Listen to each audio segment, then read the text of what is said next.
One thing I'd like to know the truth about. Mr. Jordan, you interviewed Graeme Souness years ago for the job at Crystal Palace. Yeah. And incredibly, he didn't get it. What happened there? No. An interview is probably making it more formal than it actually was. What we had was a discussion in Marbella about the potential of Graeme looking at Palace and me looking at Graeme.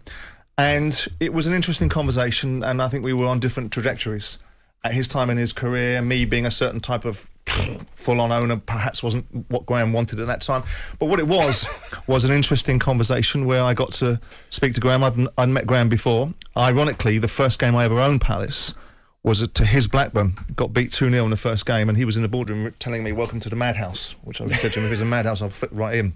Interesting, I was listening to the breakfast show last week where Trevor Sinclair was giving Graeme some advice about how to debate with me and how to win an argument. Not that Trevor has ever laid one scintilla of a point in an argument that vaguely resembled winning anything. But it's great to have Graeme here. You know what we think of Graeme, and you know that we wanted him on the show, so it's good to have him here. And that is where the love ends, Mr. Souness. That's okay. So you've never lost a round?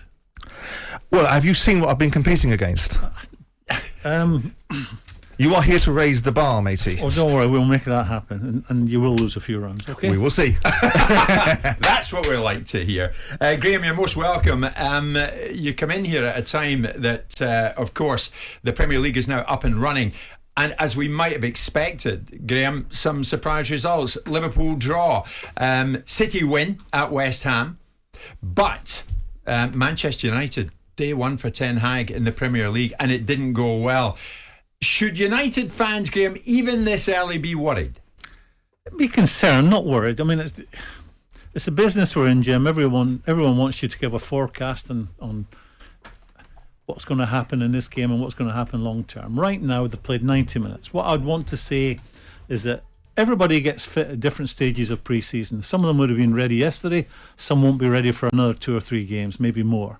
So you can't make any real call and be accurate on what you saw in the 90 minutes of the very first day of the season.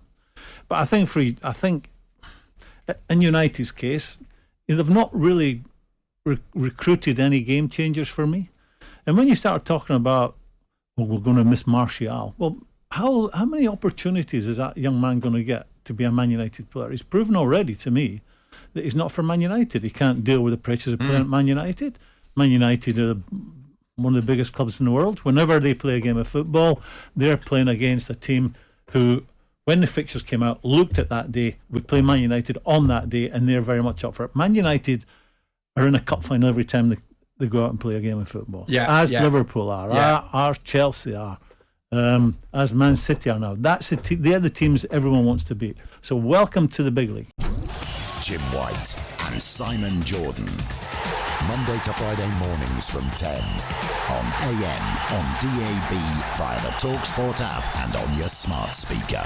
talkSPORT.